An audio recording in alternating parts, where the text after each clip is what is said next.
fail to plan and you plan to fail. You're certain to be asked specific questions about the company. So make sure you've done your homework on things like the properties they manage, who works there and their values. Also take a look at their latest developments in the industry so you can converse with confidence. Don't just repeat what they have written on their website. Although there is no set format that every job interview will follow, there are some questions that you can almost guarantee will crop up. You should prepare answers about your personal strengths and weaknesses, as well as being able to explain why you'd be the best person for the job. Remember to back up your answers. Draw on your work or personal life experiences and demonstrate your experience. This provides evidence to the interviewer backing up the point that you've made. It also makes it more of a conversation, makes it more engaging, and makes you stand out as a candidate.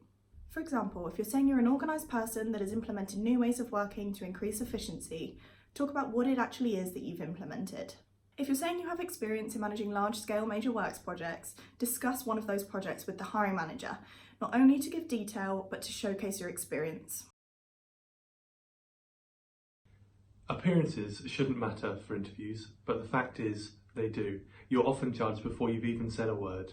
So make sure that your shoes are polished, your clothes fit well, and that your accessories are subtle. Dressing one level above the job that you're applying for shows that you have a desire to succeed. As always, a suit is always best for an interview. Good preparation is key to staying in control. Plan your routes, allowing extra time for unexpected delays, and getting everything you need to take with you ready the night before. Being on time couldn't be more important, as first impressions are everything, so make sure you're not caught out or made to feel rushed or panicked. Remember to speak clearly, smile, and remember that interviewers are just normal people, and they may be nervous too. If you struggle with your nerves, look up some breathing exercises on YouTube or apps like Headspace and Calm. They're really easy to use the night before, on public transport, or while you're waiting to be seen, and could really help to calm you down. You should always have some questions for your interview to demonstrate your interest in the position. Prepare a minimum of 3 questions, some of which will give you more information about the job, and some which delve deeper into the culture and goals of the company. Don't ever ask about holidays or pay. That doesn't come across well.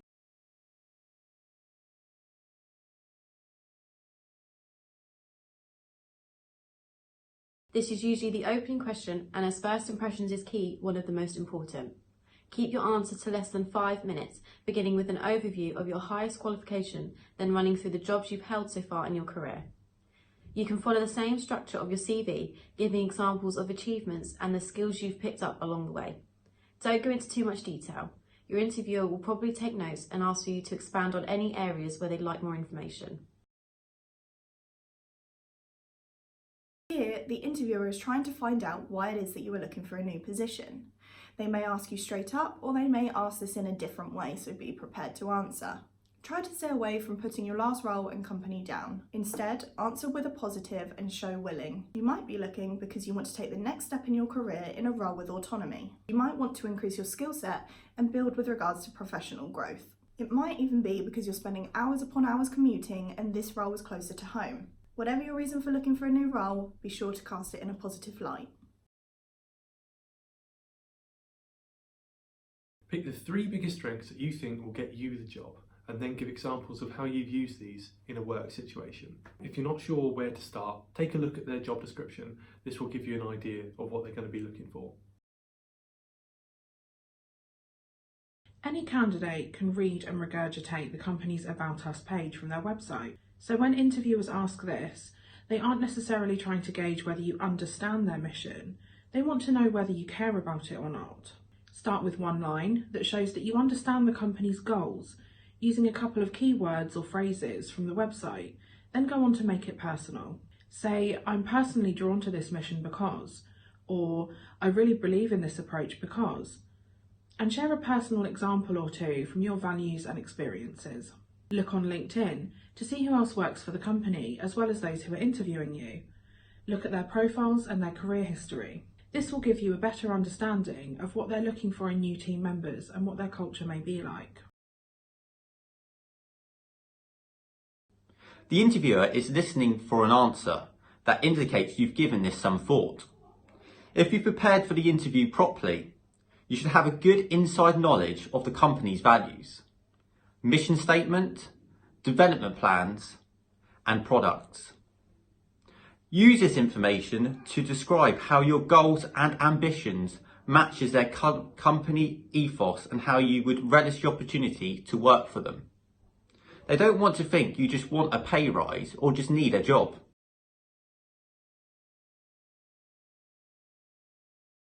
Think about the role and relate your answers to it. What are the company values? Try and incorporate these into the answers too.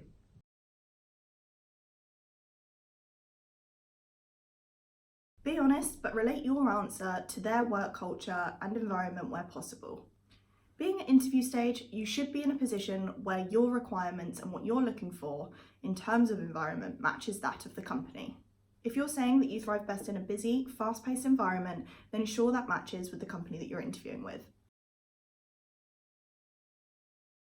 You could try and relate an answer to this question to the role you're applying for, but not in an over-the-top way. An achievement that aligns with the company's values would be a good answer, but above all, be honest. This is a chance for them to see what's important to you and what you're proud of, not what you think they want to hear. If asked this question, be honest and specific about your future goals, but consider this. A hiring manager wants to know: A, if you set a realistic expectations for your career. B, if you have ambition. This interview isn't the first time you've considered this question. And C, if the position aligns with your goals and growth. Your best bet is to think realistically about where this position could take you. And if the position isn't necessarily a one-way ticket to your aspirations, it's okay to say you're not quite sure about what the future holds, but that you see this experience playing an important role in helping you make that decision. Personality test type questions like these come up in interviews generally because hiring managers want to see how you can think on your feet. There's no wrong answer here, but you'll immediately gain bonus points if your answer helps you share your strengths or personality or even connect with the hiring manager.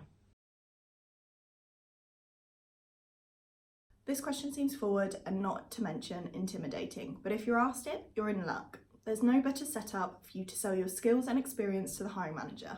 Your job here is to craft an answer that covers 3 things. That not only you can do the job, but you can deliver great results, that you're a great fit for the team and their company culture, and that you'd be a better hire than any other candidate that they are seeing. Use your sizzle point. This is what's going to make you stand out against other candidates. It could be your greatest achievement to date. Think about what you have done, what you have achieved, or what you can offer that others can't. Try to stay away from the standard answers that others would usually give. Make yourself stand out. You probably already know that a job interview isn't just an opportunity for the hiring manager to grill you. It's your opportunity to find out whether this job is going to be the right fit for you. So make sure you ask questions. What do you want to know about the position, the company, the department, or the team? You'll likely cover this in the interview process anyway, so make sure you have a few less common questions ready to ask at the end of the interview. When interviewing for a block manager role, you're likely to be asked questions that are designed to assess your current level of experience. These may include: how much experience do you have in block management? Do you have full responsibility for Section 20s and service charge budgets? Please explain how a Section 20 works. Have you got experience of the FTT or LVT? Do you know how to do lease extensions or deeds of transfer? Have you held an AGM? How many units do you manage? What type of portfolio do you manage? And do you manage any other staff, site-based or office assistants? If the role you're applying for is a senior block manager, you may also be asked about your clients, any challenging sites you've worked on, if you've mentored property managers or juniors, and if you've worked on bringing in new business. We'll also provide skill-based questions and answers that you can use to help you prepare ahead of your interview, as well as further resources from ARMA and the IRPM. We're always here to help to provide any further advice or guidance ahead of your interview, and we're happy to discuss the information we send over with you. We'll do everything we can to ensure you're prepared and confident for your interview.